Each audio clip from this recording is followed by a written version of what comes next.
Hey everyone, I'm a current solo queue celestial strategist, and I finished an unranked GM on Invisible Woman at the start of this season. I want to share everything I learned along the way to help you climb to grandmaster as well. After climbing through the ranks, I realized there are basically two stages of climbing where you need to focus on two different aspects.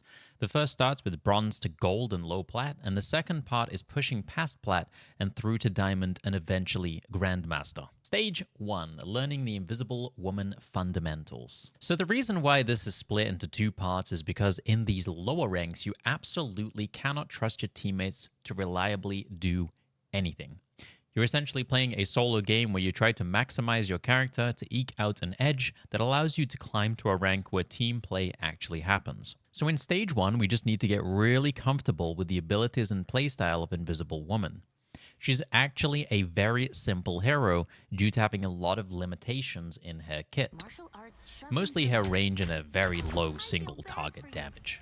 You need to be piercing shots to really get any real value out of Invisible Woman, whether it's healing or damage. Speaking of which, I want to go slightly off topic for a second and talk about when to pick her.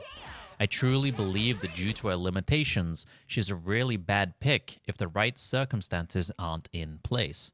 Ideally, Invisible Woman needs, or has, 2 tanks to maximize piercing heals, a chokey or short-range map due to a range limitation and wanting to maximize piercing even further, and a non-dive comp, once again to maximize the piercing shots. The piercing shot is what really makes her really strong. She has the worst single target in the entire game.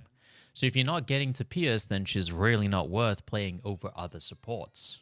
Now, if you're just one-tricking, then you could ignore this, but it's worth knowing her weaknesses. So how do we position and use her abilities to maximize value? First off, since we have a limited range, we pretty much always need to keep this range with our tanks. That means we're either behind our tanks or right next to them with the enemies close enough to heal and pierce at the same time. Any other position for Sue isn't great. So we play cover with an imaginary rope tied to our tanks. If we can move forward and still keep the tanks pierced but also damaged safely, then we can move forward to do that. The shield has a slight healing over time component to it, which is great to keep in mind. The shield is quite clunky and finicky, and you should try not to worry about it too much. The best way to use the shield is to try and keep it on your backline. Generally, this means just dropping it on your other support near the back when the fight begins and leaving it there. If you put it on the front line, it gets decimated instantly. You will be able to get away with a little bit in bronze and silver, but it insta-dies in gold and above, so you might as well make a habit for using it for the backline early. Having on the backline serves two purposes, either to heal you or your second support up against any random chip damage you may take, or as a point to go and hide behind if a flanker turns up. You can bounce in and out of the shield to keep yourself alive against a flanker and make their lives a nightmare. If the fight ends and your shield is up with low HP, make sure to take it down and refresh the HP on it before going into the next fight. The pull and push is by far her strongest move. This is really what makes Invisible Woman a strong pick and also makes her a little bit map dependent. On maps where there are easy places to get boops off map, she becomes a lot stronger. On maps where there are important high grounds where you can pull enemies off, she becomes a lot stronger. This is also range limited, to the same range as your auto attack. The best two uses for this are, like I just said, either for pushing people off the map or pulling people off high ground. If you can set up either of those, that's the best place to use it. Now, don't hold on to it forever. Using the ability is way better than sitting on it for a long time. Most of the time, you pretty much want to use it on cooldown. If you can't set up for those so-called big moments that I just described, just try to pull squishes forward out of position so they're in LOS of your teammates. In rare scenarios, you can push the enemy team away if they're pushing really hard. A simple way to think is, if the enemy team wants to move forward, you can push them. If they want to move backwards, you can pull them. But definitely prioritize aiming for squishy targets rather than tanks. Look, I have a knife. You should include that in your video. The damaging sphere is best used to flush squishes out of cover. There is pretty much no other use for this. It is a very low damage, so it's useless against tanks. It has a slight pull to it, which is annoying, but not too strong. So how do you use it? If you see a squishy using a corner as cover, throw it at the corner. The range on this is infinite, so you don't need to worry about the range limitation here. It will force the squishy out of their cover spot.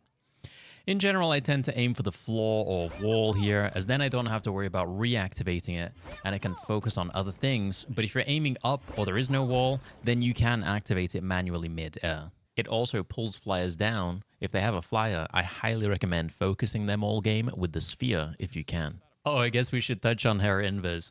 It's not as powerful as you may think, so she automatically goes invisible after 6 seconds out of combat, and also you can double jump to activate invis on a 6-second cooldown. The problem is, generally when you're activating invis, you're also being shot at the same time. So very frequently you will be instantly knocked out of invis. One cool thing about the double jump though, is that it does give you a lot of height and also a slight speed boost. This means that you can use it for surviving really well. I messed with using it aggressively a bit early on to try and carry games, but due to getting knocked out of invis and her terrible single target damage, I found it's best used for pure survivability. Just try and keep your double jump as much as possible so that when you're in danger, you can use it to jump away. And finally, her ultimate. The ultimate's a bit of a bait. She's the invisible woman. And the ultimate makes people invisible. However, I would say the main benefit of the ultimate is that it also heals for a high amount and slows the enemy. Think of her ult more as a healing ultimate than an invisible ultimate. I want to talk more about the ultimate later, so for now I'm going to say the best time to use the ultimate is when your team really needs the big healing or to take space with the healing. Try not to hold on to it for too long, as you can build it extremely fast as Invisible Woman, so unless you know for sure there's an ult coming out of the enemy team that you can counter, it's worth just getting it out to take space. So there you go. Now you just have to combine all of this to start getting really fluid with her mechanics. Stay roped to your tanks within left-click range, push-pull the squishes basically on CD, shield your backline or second support, use the damaging sphere to flush out squishes, keep your invis for survival, and use your ult frequently to heal and take space. Focus on mastering these mechanics up to and through gold and lowish plat. Okay, so stage 2, really learning the ebb and flow. So by the time you hit lowish plat, you should have a pretty good handle of the fundamentals of Invisible Woman. And I personally found that trying to maximize my abilities further didn't lead me too far. The thing that really allowed me to start climbing more is focusing on the game as a whole rather than just my character. So we already know how to play the character at this point. Everything is becoming muscle memory in terms of when to use abilities, etc. Now we must focus on the macro portion of the game. Now, obviously, just getting better at the game as a whole is a giant topic, but there are a couple of things that you can do as strategists that have massive impact that not a lot of people in gold, plat, and diamond are doing. The first being not overlapping ults with your second support. This is an extremely bad problem in gold, plat, diamond, and even a little bit in grandmaster. Generally, if you overlap your healing support ult with another healing support ult, you're throwing an entire ultimate in the bin. You might as well just press Q and spawn and not even have it. This entire game runs on ultimate economy, so it's super important. If you're overlapping your support ults, there will be massive windows where the enemy can push through completely uncontested by your ults. I recommend really paying attention to your other support if they have a healing ultimate. Then there's 2 things you can do. You can voice comm your ult. In my opinion, this is the best, as you can continue playing the game and clearly let your other support know not to overlap. Something as simple as, Luna, we both have ult, so I'm going to ult first. Or even as simple as, I'm going to invis ult first. I'm going to use invis here first, okay, Manthus. This makes it significantly more likely that your second support won't overlap with you. I really recommend going first with your ult until you hit GM, even if you feel like you should ultimate second. The reason being is that you cannot trust anyone. You can only try to make this happen, and the scenario of letting people die because you didn't ult is worse than overlapping your ults. Number 2 is to type communicate your ult or just pay attention to your second support. I know not everybody wants to voice comm for various reasons, and in that case I would recommend trying to type real quick that you're going to use your ult or ping your ult to make it known to your second support. Also, pay very close attention to your second support ult. You may notice that they always use it super fast, and then you can just go second. But also, if you're paying attention, you can see when they do and don't have it, So it's easy for you to use yours if they're 10% off or something. If you're going to voice comm anything as a strategist, though, I highly recommend this is the thing that you voice comm, as it will help a lot. The second thing to focus on is ultimate economy, ebb, and flow. This is a pretty big topic and can generally just be under the category of game sense, but essentially Marvel Rivals is a big game of ultimate economy. Space is taken with ults and lost because you don't have ults. Ults in this game build incredibly fast and are usually the deciding factor on any given push. To try and help here, I recommend focus on two things, depending on whether you're pushing or defending.